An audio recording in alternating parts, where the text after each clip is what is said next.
Bom, então hoje nós vamos dando sequência, né? Hoje nós vamos entrar no penúltimo capítulo do livro Obreiros da Vida Eterna. Olha como passou rápido. No capítulo anterior, na semana anterior, né, nós acompanhamos o desencarne do Cavalcante. E foi, né, muito interessante que, por parte aí do André Luiz, nos traz a informação das consequências da interferência no momento da morte, no momento do desencarne, que isso realmente repercute do lado de lá. Não a ponto de agravar eternamente, né? Então, isso não é um prejuízo que vai ser carregado para sempre, mas é algo que dificulta e atrapalha um pouquinho a continuidade do trabalho dos amigos espirituais que estão fazendo para receber, para acolher essa pessoa que está prestes, né, a fazer a passagem. Então existe um prejuízo momentâneo, mas existe. E nós vamos agora entrando no capítulo 19, vai falar um pouquinho da consequência disso. Porque, para quem não teve, né, na semana passada, o médico que estava acompanhando, né, o Cavalcante, que estava internado, ele já estava numa fase terminal e acabou adiantando o desencarne dele fazendo uma injeção, uma eutanásia. Então, o capítulo 19, que se chama A Serva Fiel, vai nos relatar o desencarne daquela quinta pessoa que eles foram visitar logo no começo. Então, era o Fábio, era o Dimas, era a irmã Albina, que conseguiu um prazo a mais para desencarnar um tempo depois. Foi o Cavalcante, no capítulo passado, e agora ainda resta aquela irmã que trabalha, que tem um trabalho assistencial muito grande, né? Uma creche, uma casa de assistência tanto às crianças, às famílias, uma casa espírita, que inclusive Bezerra de Menezes faz parte, né, desse grupo de auxílio espiritual. Mas vamos lá, vamos continuando. Então, Cavalcante desencarnou pela injeção, né, que precipitou a morte dele. Ele já ia desencarnar de qualquer forma. Então, depois que ele desencarnou, liberto, Cavalcante oferecia-me amplo ensejo a infatigáveis pesquisas. A injeção sedativa, veiculando anestésicos em dose alta, afetara-lhe o corpo perispirítico como se fora choque elétrico. Então, olha aqui o que o André Luiz está falando. O André Luiz, inclusive, está extremamente interessado em entender, porque para ele também isso é novidade do lado de lá. Ele acompanhou e ele viu que a injeção que foi dada, para muitos de nós, né, que por ignorância acham que somente vai ter consequência no corpo físico, vai libertar a alma e a alma vai ficar melhor, na verdade, o André Luiz está nos mostrando que aquela injeção teve influência no corpo do perispírito. Porque a gente já estudou e a gente viu, né, tanto no livro dos Espíritos quanto aqui na obra de André Luiz, que o perispírito ele é um corpo intermediário da alma, né, do espírito, que é essência imaterial. E o nosso corpo encarnado, que é matéria densa, o perispírito, ele é feito de uma matéria menos densa, uma matéria numa vibração diferente, mas não deixa de ter elemento material. Então, esse perispírito, ele sofreu a consequência também dessa injeção, desse medicamento. Devido a isso, ele permanecia quase inerte, ignorando-se a si mesmo. Então, se a alma do lado de lá poderia, depois do desencarne, já ter uma certa consciência, ele não, ele estava continuando naquela inércia que o medicamento fez no corpo, fez também no perispírito dele. Inquirido por mim vezes diversas, não sabia concatenar raciocínios para responder às questões mais rudimentares. alusivas à própria identidade pessoal. Então imagina, o André Luiz estava ali ao lado dele, tentando conversar, tentando auxiliar, perguntando coisas simples, por exemplo, como você se chama? Qual é o seu nome? E o Cavalcante não conseguindo responder nem isso, mostrando uma situação de uma pessoa grogue mesmo, inconsciente do hospital. E o André Luiz está ali tentando, então, entender e ajudar. Notando meu interesse a respeito do assunto, Jerônimo, após ministrar-lhe os primeiros socorros magnéticos na casa transitória, me prestou os seguintes esclarecimentos. Então, olha só, o Cavalcante já foi levado para a casa transitória de Fabiano, já está lá no hospital, o Jerônimo já está aplicando, né, passes, magnetismo, fluidos, mas o Cavalcante ainda não está em condições de conversar, de responder. E aí o André Luiz, então, tentando falar com o Cavalcante, não conseguindo, o Jerônimo vem ao socorro do André Luiz, esclarecendo. Qualquer droga no campo infinitesimal dos núcleos celulares se faz sentir pelas propriedades elétricas específicas. Então, olha o que eles estão falando. Qualquer droga, qualquer medicamento que é administrado no nosso corpo é percebido, né, por propriedades elétricas específicas ou estimula impulsos elétricos específicos, desencadeia uma reação no local adequado ali do organismo. Combinar aplicações químicas com as verdadeiras necessidades fisiológicas constituirá efetivamente o escopo da medicina por vir. Olha o que o André Luiz está falando, o que o Jerônimo está falando para o André Luiz, né? E o André Luiz nos traz.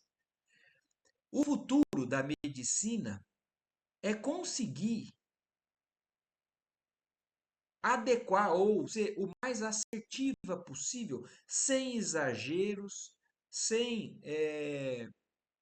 nada que não deva ser utilizado, ou a medicação errada, ou exageros, para que se vá exatamente tratar do que o organismo está necessitando. Porque hoje em dia existe um abuso de utilização medicamentosa. Às vezes não é só por conta do médico, é por conta de nós mesmos, usuários de qualquer dorzinha de cabeça, toma um remédio, toma uma medicação, toma. É claro que é necessário isso, é claro que é necessário, mas aonde que está o equilíbrio, aonde que está a dose certa? Para cada um, nós não estamos aqui para condenar o uso de quem usa, mas assim, cada um sabe, mas nós sabemos que existem os exageros, os abusos, né? Por que que se existe, inclusive, por parte da medicina, a necessidade de medicação controlada? Porque senão a humanidade, de uma maneira geral, abusa. Usa indiscriminadamente, inclusive para se dopar. Porque aqui está falando de drogas, está falando dos medicamentos, mas isso serve para qualquer substância. Para as drogas mesmo. As drogas, as cocaínas, o cigarro, o álcool, qualquer substância que seja colocada no nosso organismo, que ative, desencadeie uma reação, ela tem consequências. Algumas benéficas, outras com prejuízo. Mas o que ele está falando é isso, que está começando a nos explicar algo que vai abrir um leque de possibilidades de entendimento para que a gente vá desenvolvendo depois isso. Para que a gente vá sedimentando isso no decorrer das nossas vidas. Então, mas ele fala isso. Então, cada droga, ela age e desencadeia um impulso elétrico. O médico do futuro aprenderá que todo remédio está saturado de energias eletromagnéticas em seu raio de ação. Então, mas o que é diferente aqui do que o que a gente muitas vezes imagina? A gente acha que é uma reação química, puramente. Mas não, ele está falando que todo medicamento tem energias eletromagnéticas no seu raio de ação. É por isso que o veneno destrói as vísceras e o entorpecente modifica a natureza das células em si, impondo-lhes incapacidade temporária. Então, são esses impulsos eletromagnéticos das substâncias que conseguem, na verdade, alterar, às vezes permanentemente, em outros casos, temporariamente, alguns órgãos, algumas vísceras, algumas células do nosso corpo. Nós sabemos quais são as consequências do uso indiscriminado de algumas drogas, inclusive algumas doenças são causadas por excesso de medicação. E ele segue explicando, Jerônimo, né? A gota medicamentosa tem princípios elétricos, como também acontece as associações atômicas que vão recebê-la. Então, olha isso, princípios elétricos no medicamento e também associações atômicas. A gente sabe, quimicamente é assim que acontece. Mas existem, então, associações atômicas no nosso organismo, nas nossas células, que fazem com que aquele medicamento se ligue, se reaja com o nosso organismo. Vamos lá, seguindo e tentando entender o que eles estão querendo nos passar aqui. Segundo sabemos, em plano algum a natureza age aos saltos. Então, na natureza, a gente sabe que tudo tem um processo encadeado, né? Sem milagres, sem saltos. O perispírito, formado à base de matéria rarefeita, então aqui só sedimentando aquela informação que eu falei ali atrás. O nosso perispírito, ele é formado de uma matéria mais rarefeita, mas é. Tanto é que é isso o que torna possível alguns espíritos serem visíveis para algumas pessoas. É isso que faz com que não, o espírito propriamente, que é imaterial, não é visível. Ele é algo que a gente ainda não compreende. É uma força como a do pensamento. Mas o perispírito não, ele é formado com uma matéria rarefeita, mobiliza igualmente trilhões de unidades unicelulares da nossa esfera de ação que abandonam o campo físico saturadas da vitalidade que lhe é peculiar. Então, quando nós desencarnamos, o nosso perispírito é como se fosse uma malha, né, de matéria mais tenra, né, mais fluida, talvez, não é fluida que a gente poderia dizer, mas algo muito mais sutil que está incorporado no nosso corpo material, mas quando a gente desencarna, parte de alguns elementos vão junto. É isso o que é o perispírito. Então, abandonam o campo físico saturadas de vitalidade que lhe é peculiar. Então, e são elementos unicelulares da nossa esfera de ação. Daí os sofrimentos e angústias de determinadas criaturas além do decesso. Então, quantas vezes na obra de André Luiz a gente viu o André Luiz relatando que do lado de lá ele estava sentindo fome, ele estava sentindo necessidade de tal elemento, frio. Algumas pessoas, depois que desencarnam, continuam com a dependência da droga, do cigarro, do alcoolismo. Eu já falei isso aqui outras vezes. Quem já assistiu aquele filme do Divaldo Franco, né? O Mensageiro da Paz? É um filme que tá, acho que tem até no Netflix. Um filme que vale a pena assistir. Divaldo Franco é um grande médium que ainda é encarnado entre nós, né?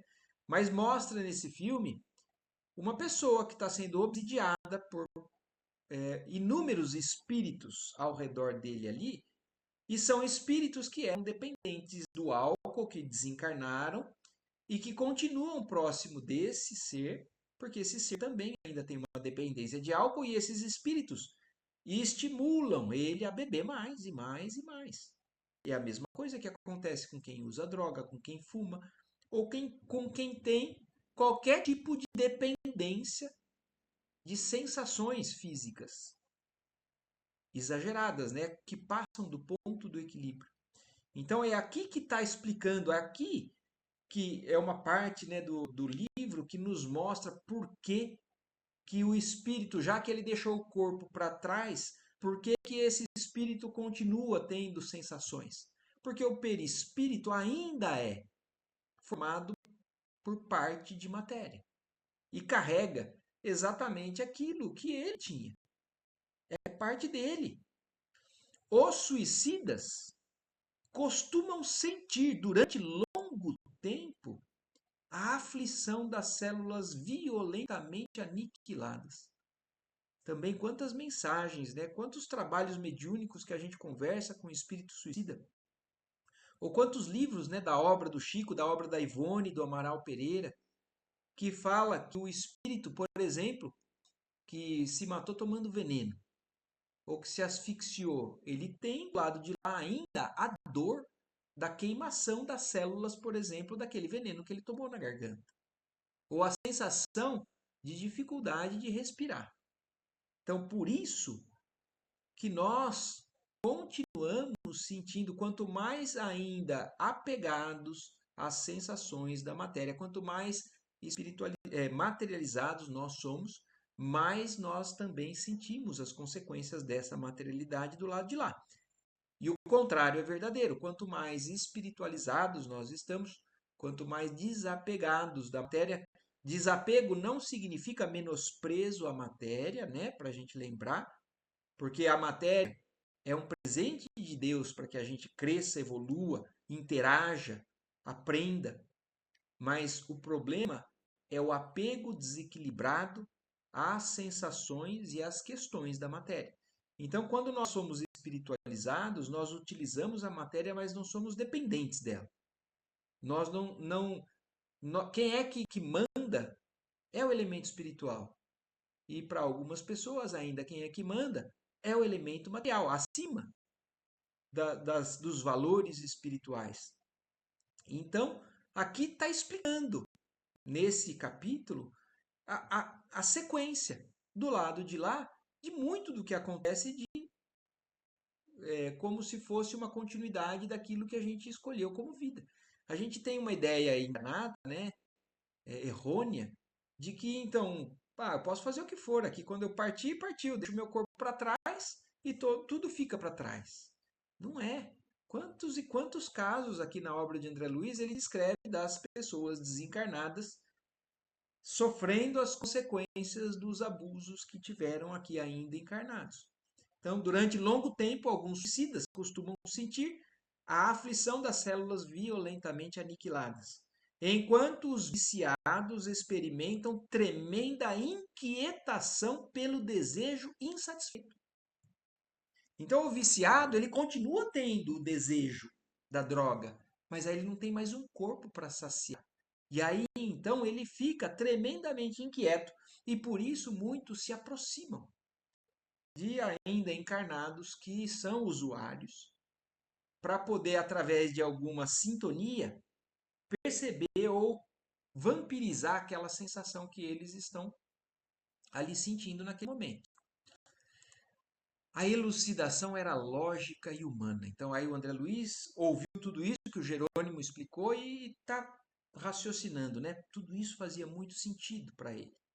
Fui compreendendo por minha vez, pouco a pouco, a importância do desapego às emoções inferiores para os homens e mulheres encarnados na crosta. Então, tudo isso que a gente acabou de ler, de tomar conhecimento, da mesma maneira que para o André Luiz ensina, né, essa importância do desapego a emoções inferiores, ele está falando. Para todos nós, os homens e mulheres encarnados na crosta, nós também temos que entender e aprender isso. Matéria e espírito, vaso e conteúdo, forma e essência. Então é tudo uma coisa só que ali naquele momento está ligado. Confundiam-se aos meus olhos como a chama da vela e o material incandescente. integrados um no outro, produziam a luz necessária aos objetivos da vida.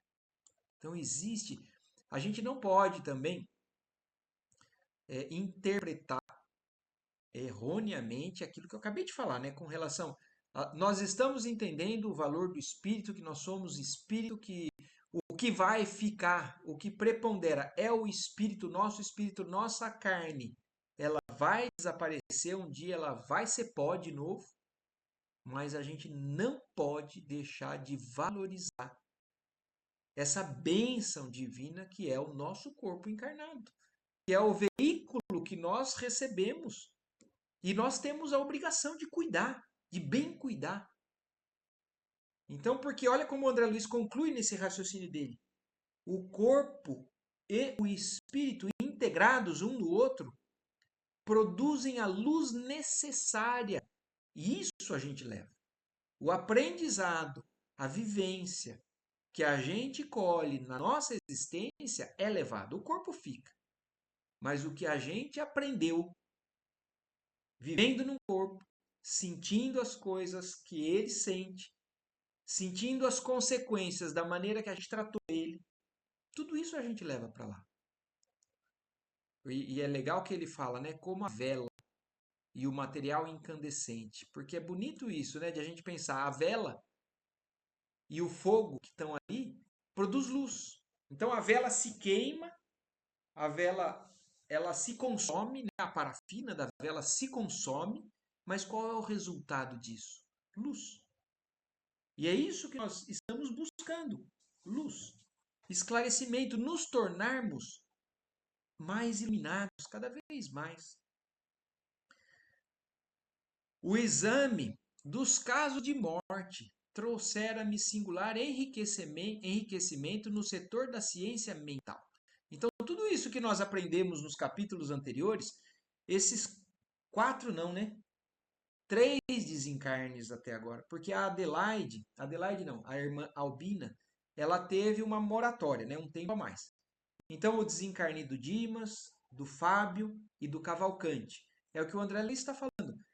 Acompanhar esse processo de desencarne de cada um deles e como cada um estava do lado de lá, dependendo de como lidou com a sua vida, estava sendo extremamente enriquecedor para a questão do entendimento do André Luiz e do nosso, né?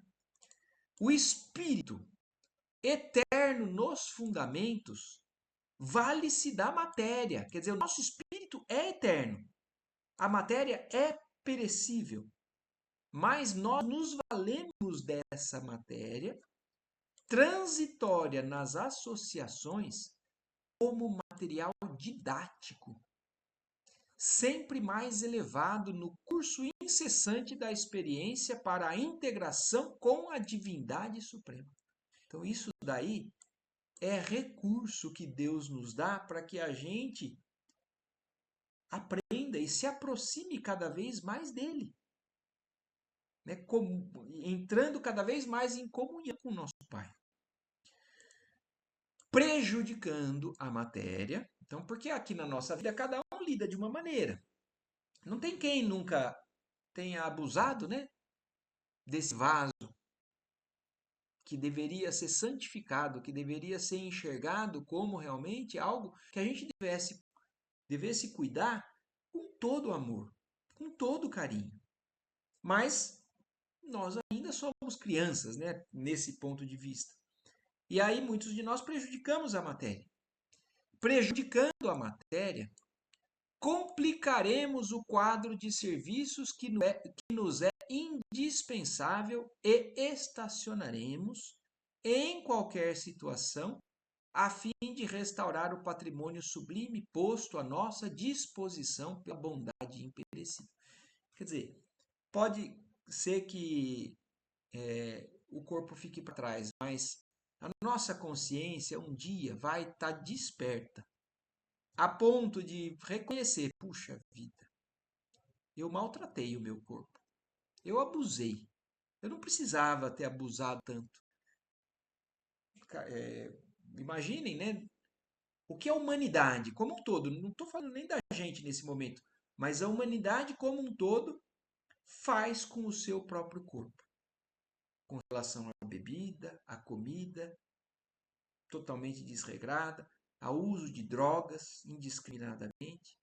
E então tudo isso, o que nós prejudicamos, nós um dia vamos ter que restaurar, vamos ter que devolver para Deus, para que a nossa consciência fique limpa. E por que que é que muitos existem, né? Agora isso vou voltar no livro anterior, um pouquinho do livro anterior.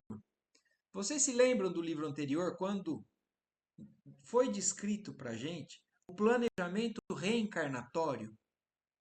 E muitos ali tinham um planejamento, assim, ó, você vai ter que voltar com um problema gástrico, com um problema pulmonar, com um problema na sua mão, na sua perna, faltando isso, faltando aquilo. Por quê?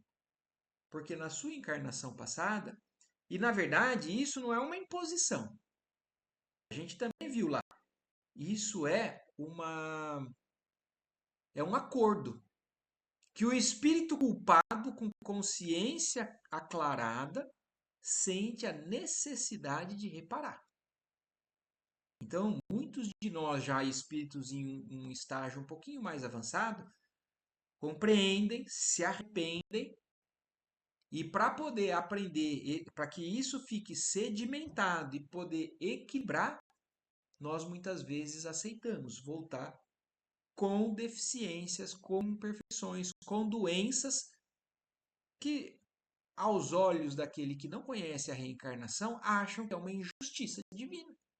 Por que que uma criança nasce com câncer e morre desse câncer? Deus está brincando com a sorte dos seus filhos? Né?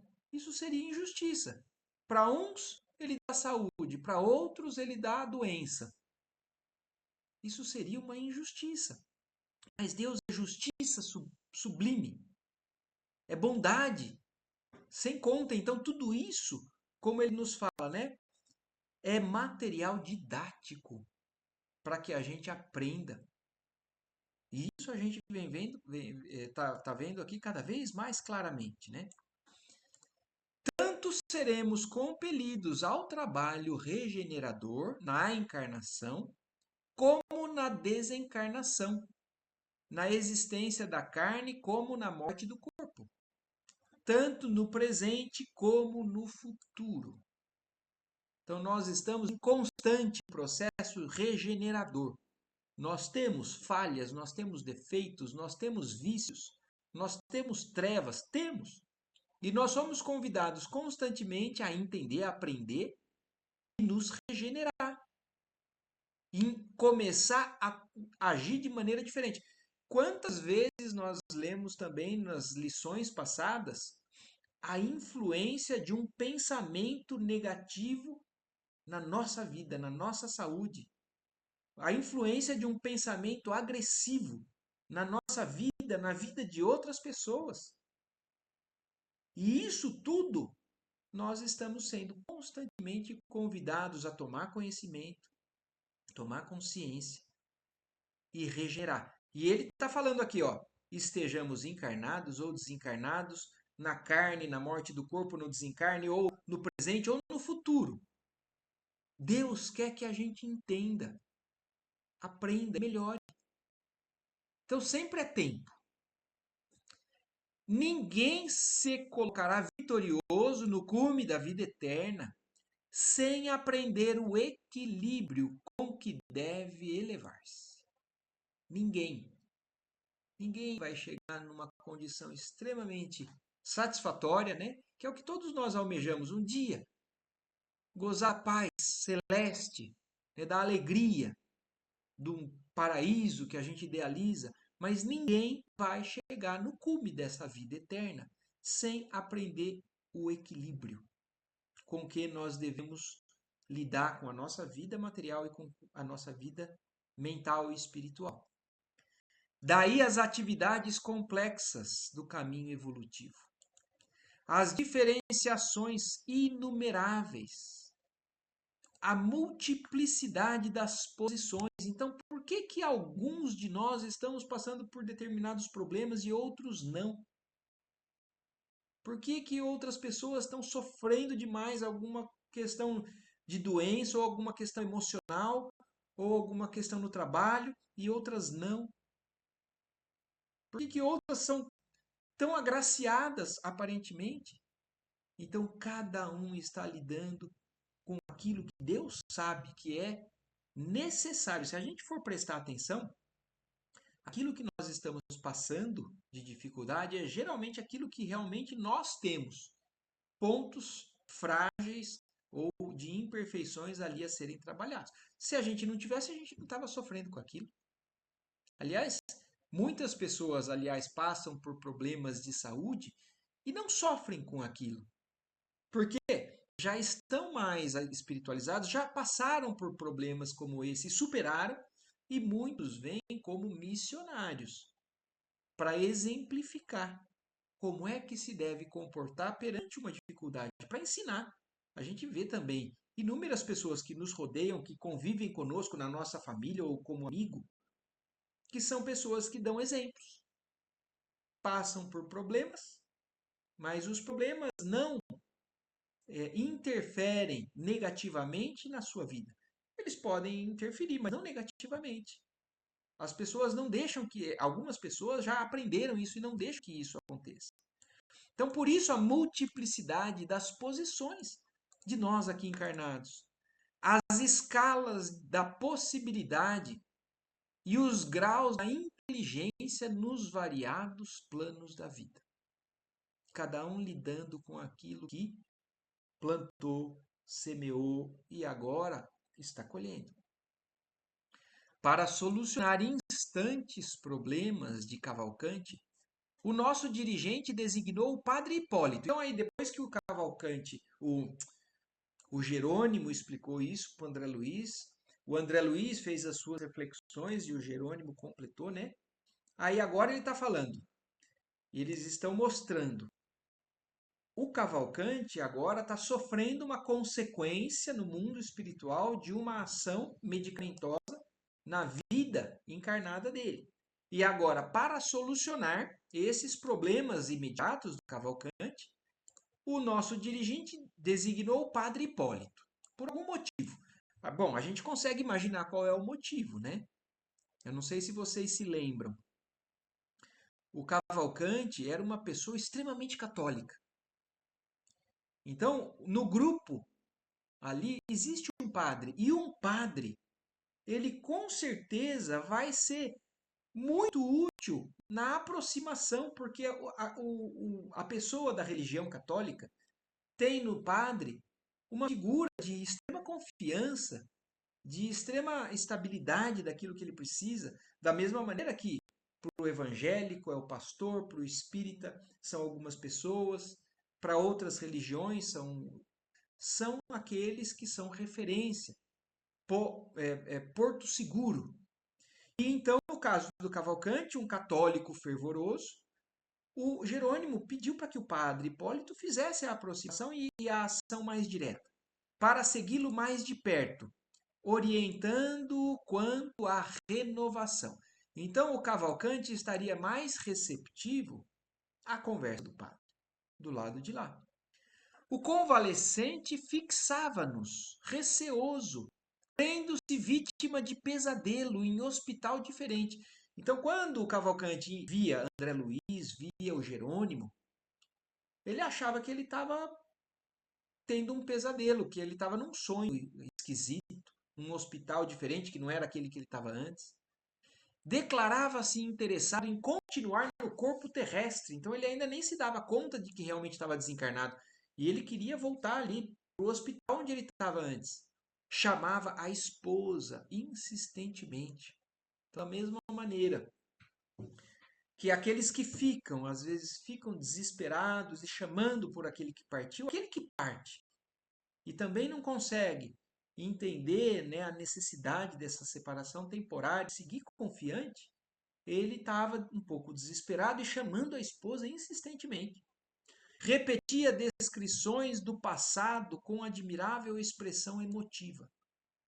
Por mais de uma vez, repeliu Jerônimo com severa argumentação. Quer dizer, o Jerônimo, que era, na verdade, o espírito mais capacitado ali em auxílio, em luz, o Cavalcante, na verdade, repelia ele, porque não entendia, não aceitava. Ao lado de Hipólito, porém, aquietava-se humilde. Então, olha como é importante, né, a figura. Muitas vezes que a gente sabe que isso também é transitório. O padre Hipólito foi padre na última encarnação, mas ele é um espírito eterno, com conhecimentos, né, inclusive de estar ali ao lado de todo o grupo de auxílio espiritual. Mas pro Cavalcante, a presença do padre Hipólito trazia tranquilidade. E humildemente então ele se acalmava. Influíam nele o respeito e a confiança que se habituara a consagrar aos sacerdotes.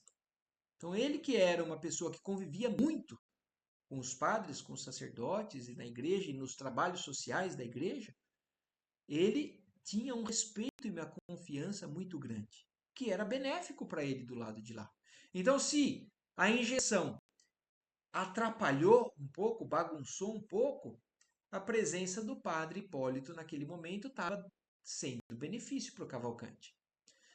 Nosso companheiro possuía sobre o recém-liberto importante ascendente espiritual. Poderia beneficiá-lo com mais facilidade e em menos tempo. Então, por isso, né, o padre Hipólito foi designado, porque mais facilmente e mais rapidamente eles conseguiriam trazer o Cavalcante a uma condição mais favorável. Apesar disso, contudo, nosso assistente ministrava-lhe com regularidade recursos magnéticos, erguendo-lhe o padrão de saúde espiritual. Então, mesmo que o Cavalcante repelisse a presença do Jerônimo, o Jerônimo, muitas vezes, até talvez sem perceber, sem o Cavalcante perceber, mas fazia o cuidado da transfusão, né, da transmissão de recursos magnéticos para ir restabelecendo o espírito dele. O que nada mais é, né, como a gente está falando, recursos magnéticos, eletromagnéticos, que influenciaram nas células dele, levaram para lá o passe, a hóstia abençoada, a água benta, a água fluidificada na casa espírita, nada mais é do que elementos magnéticos, recursos magnéticos, fluidos que a espiritualidade utiliza para poder beneficiar aquele espírito.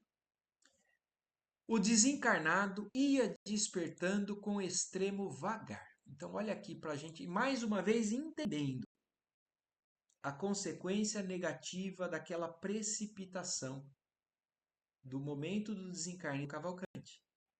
Ele iria se restabelecer? Ele iria se restabelecer, porque o esforço da equipe está sendo sempre de desvelo, né? Mas devagar. Extremo vagar, ele ia despertando, saindo daquela confusão, daquela inconsciência, demorando-se longo tempo a reapossar-se de si. Eram, todavia, impressionantes seus colóquios com o irmão Hipólito, nos quais crivava o ex-sacerdote de intempestivas interrogações. Então, como ele foi criando, né, esse vínculo, essa conversa cada vez mais com o padre Hipólito, e ele estava se restabelecendo, era devagar, mas ele estava se restabelecendo. Então, quanto mais ele acordava ou tomava consciência, conseguia lucidez para uma conversa, ele começou a perguntar, e perguntar, e perguntar um monte de coisa para o padre. Porque vamos imaginar uma coisa? Algumas religiões não não tem a visão clara do que acontece depois da morte como nós temos. Então, determinadas religiões falam que depois da morte você vai para o inferno ou você vai para o céu. Que você vai ser julgado e depois vai ser eternamente condenado para algum lugar. E então ele, católico fervoroso, ele estava num hospital, encontrando-se com um padre e começam a surgir algumas dúvidas. Cadê o que eu imaginei que eu iria colher do lado de cá? Aliás, esse era um dos medos do Cavalcante. Como ele tinha consciência pesada com relação a algumas coisas que ele fez, ele achou que ele, tal, mesmo com todo o bem que ele fez, ele achou que ele pudesse ser condenado, que ele talvez fosse, né, para o purgatório. E quem sabe não teria direito ao céu. Mas agora ele estava começando a tomar consciência de volta, e com um padre do lado, que ele tem confiança, ele começa a questionar.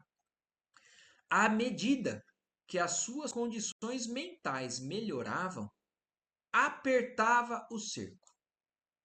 Queria saber onde se localizavam o céu e o inferno, porque ele não estava nem no céu nem no inferno. Pedia notícias dos santos. Cadê o Santo Agostinho? Cadê São Paulo? Cadê os santos?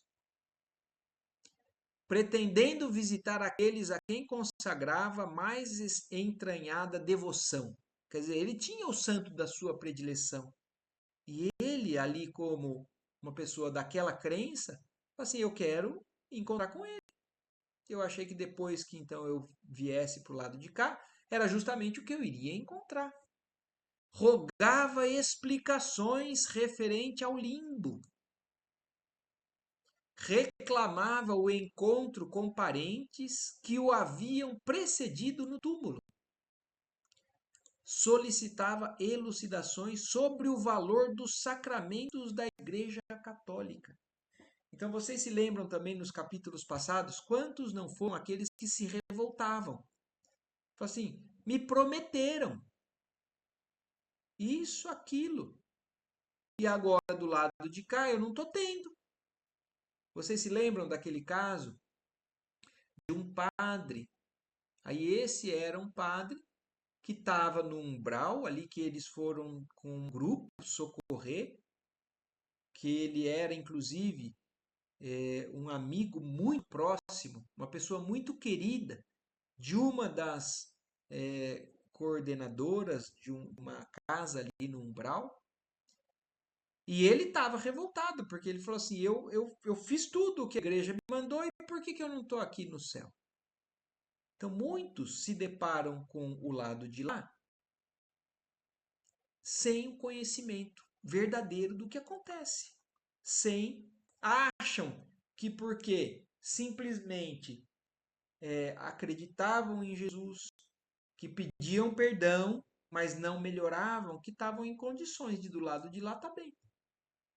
E aqui, então, o Cavalcante estava questionando um monte de coisa. Não questionando a situação exatamente, mas estava querendo saber de tudo que ele achou que era o lado de lá. Comentava a natureza dos dogmas, até que certo dia chegou ao despautério de perguntar se não lhe seria possível obter uma audiência com Deus na corte celeste. Então, olhe isso. Se até mesmo Jesus nós estamos com uma distância grande para ter o merecimento, né, de ver, de chegar perto da casa onde ele habita. Imagina, ele queria uma audiência com Deus. E apesar dessa distorção, né, do conhecimento do mundo além túmulo, né? Porque quando a gente ouve uma pessoa falar tudo aquilo, a nossa, muitas vezes, arrogância ou impaciência pode falar assim: ah, isso tudo é besteira. Você tá, olha como você estava errado, a verdade é outra. Mas isso são pensamentos para nós, os imperfeitos, né? Para espíritos de luz que trabalham em benefício de cada alma, de toda alma. Então, o Hipólito com o Jerônimo e todos eles estavam ali para levar benefício e não pisar em cima do que ele desconhece. Ou e não criticar aquilo que ele tem conhecimento equivocado.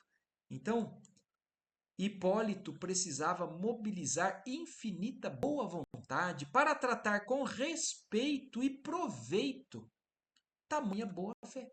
Porque, na verdade, não tem nada de mal no que o Cavalcante está fazendo. Ele só tem um conceito errado do que é o lado de lá, porque a fé religiosa dele e a de muitos de nós em encarnações passadas também foi a mesma. E o Hipólito não quer colocar, né, qualquer comentário que diminua a fé dele. Então ele estava, é claro que ele não pode falar nenhuma inverdade, mas ele estava tateando, ele estava conduzindo ali com uma infinita boa vontade para tratar com respeito e proveito a boa fé do Cavalcante, porque ele era uma pessoa de uma fé muito grande, muito valorosa. Só estava enganado com relação a algumas coisas. E aí, com o tempo, com delicadeza, com boa vontade, o padre Hipólito foi conduzindo isso. A irmã Zenóbia vinha frequentemente assistir ao curso dos surpreendentes diálogos. Então, a irmã Zenóbia é aquela que é a diretora da casa transitória. O grupo do Jerônimo foi o grupo que foi auxiliar, mas levaram o Cavalcante para a casa transitória, que é uma casa intermediária, onde o Cavalcante vai ser tratado, acolhido e, em condições melhores, vai ser levado para planos mais elevados, porque ele tem merecimento para isso.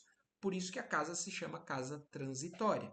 E a irmã Zenóbia, aquele ser de luz que coordena aquela casa, ia frequentar diariamente, né, como fala ali, a situação ali do Cavalcante.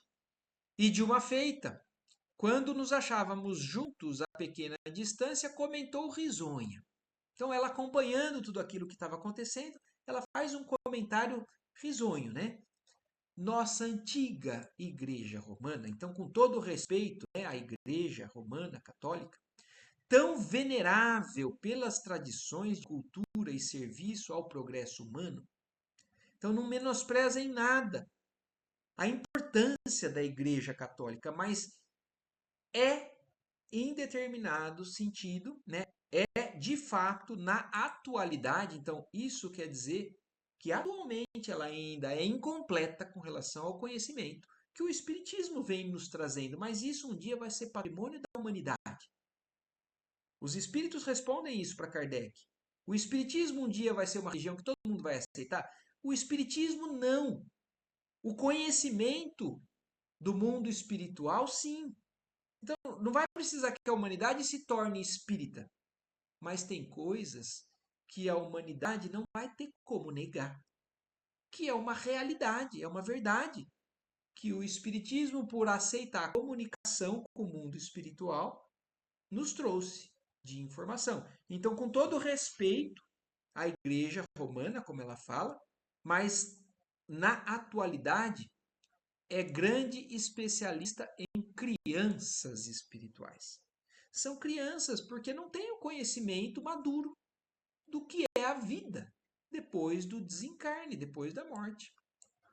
Então, por isso, o Cavalcante se encontrava, apesar de todo o mérito que ele tinha no trabalho, né, no, no bem que ele fez aos outros, né, as ações envolvendo a sociedade e tudo mais, mas na questão conhecimento do mundo espiritual, ele ainda era uma criança. E isso estava dificultando um pouquinho, atrasando um pouquinho o acesso dele.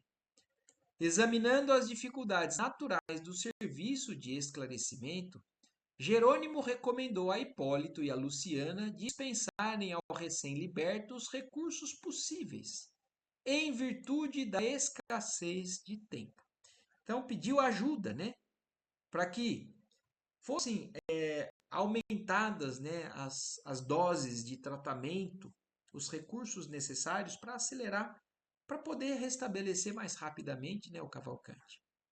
25 dias já haviam transcorrido sobre o início da tarefa. Então, olha para a gente ter uma noção do tempo. Quase um mês já se passou e eles cuidando do restabelecimento do Cavalcante.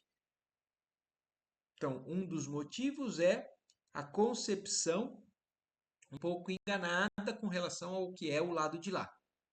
Mas a outra, principalmente, a ação daquela medicação no corpo dele, atrasando todo o trabalho que eles tinham. E aí ele fala, né? Precisamos regressar, informou o assistente. Precisamos regressar logo se verifique a vinda de Adelaide. Então aqui, a Adelaide é aquela quinta irmã, que é aquela que eu comentei. Aquela senhora que está em condições extremamente elevadas, né, de passagem, mas ela ainda está encarnada. Então, quando chegar a Adelaide, que é a última do grupo, eles vão ter que regressar ao nosso lar, levando esses 4 que eles vieram buscar. Que não se demorará nesta fundação mais de um dia. Então, olha a diferença.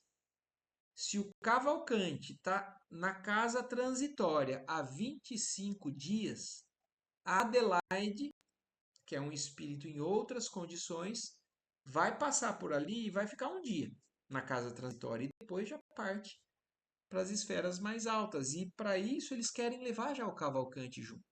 Querem deixar ele em condições de ser levado.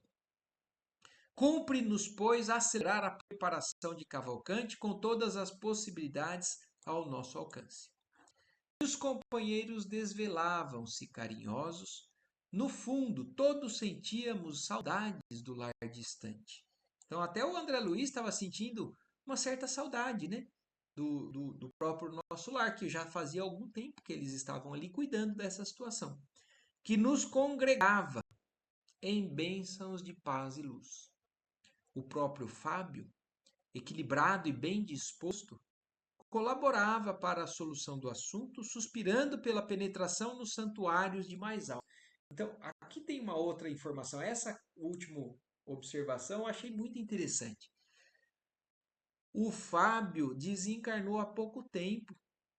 E o Fábio também era aquele que já tinha uma condição, um preparo para a morte diferenciado dos outros. Diferente até do Dimas. E o Fábio, recém-desencarnado, está tentando ajudar o Cavalcante. Então, olha como ele já está em condições melhores. Tentando também ministrar recursos fluidos, restabelecer através de conversa, de esclarecimento, para que o Cavalcante logo esteja junto com o grupo. Né? Porque chegando a irmã Adelaide, o grupo vai estar pronto para ir para o nosso lar. Para os santuários do mais alto, como eles dizem, né? Onde eles sentem mais as bênçãos da paz e da luz ali reinantes naquele local. Hoje, gente, eu pretendia entrar no item 2 aqui, porque vai começar a falar da preparação do desencarne da Adelaide. Mas eu acabei comentando demais. Mas eu achei que era necessário. Por conta, eu acho que desses detalhes da influência, né, energética, eletromagnética de substâncias no nosso perispírito, eu achei que eu deveria falar um pouco mais para ficar, eu acho que um pouco mais esclarecido. E então hoje nós vamos encerrar por aqui. E aí na semana que vem a gente entra aqui no item 2, que vai começar a falar do desencarne da Adelaide, que também tem particularidades muito interessantes. Porque a Adelaide espiritualmente está muito bem preparada. Que ela, aliás, é o título do capítulo, né? A serva fiel. Olha aqui, ó. Ela é um espírito que está muito bem preparado para essa partida, para o desencarne. Mas vão ter algumas pequenas dificuldades que nós vamos ver na semana que vem ou na outra, porque não vai ser uma semana só para a gente conseguir acabar esse capítulo, tá bom? Mais uma semana, vão ser mais 2, provavelmente. Marco, Oi. eu fiquei com uma dúvida que acho que em algum momento você já comentou sobre isso, não hoje. A pessoa que está sofrendo com uma condição de saúde, né, que ele as grandes limitações físicas, quando ela desencarna, essas limitações, se ela lidou assim com resignação, com paciência, com amor, com todas aquelas limitações, ela já se liberta no desencarne? Exatamente, é mais ou menos isso que você já falou. Cada caso é um caso. Depende de como a pessoa lida, depende do grau de espiritualidade ou de apego ao material que essa pessoa tem. Mas uma coisa, Adriana, eu também não vou te responder assim com toda certeza. Eu estou me baseando por tudo que a gente vem lendo, né, nos outros capítulos, na codificação de Allan Kardec e tudo mais. Existe, como ele citou nesse capítulo, a natureza nunca opera aos saltos. Então não existe algo que é assim totalmente brusco. Existem processos mais rápidos e existem processos mais lentos. Então, por exemplo, por que a Adelaide, que ela está extremamente bem preparada, como ele falou, ela não vai se demorar mais do que um dia na casa transitória, mas de qualquer forma, ela está passando por essa transição também. Existe alguma coisa nesse processo que é necessário para que não seja brusco, para que não aconteça um choque. Então, eu tenho certeza que as pessoas que lidam de maneira mais resignadas com o problema, com a doença, com a aceitação, elas vão estar muito mais rapidamente com isso tudo para trás. O caso da Adelaide vai falar um pouquinho disso. Ela se desvincula do corpo material dela com uma rapidez que, na verdade, eles mostram. Eu vou dar uma adiantada até, porque eu acho que cabe, né? É importante o esclarecimento.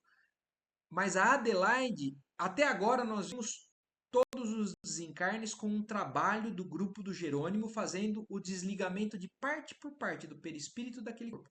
A Adelaide consegue fazer sozinha alguns desses desligamentos. Então, o grau de capacitação de cada espírito para deixar para trás problemas que são materiais é individual. E quanto mais capacitado, mais rápido isso fica para trás.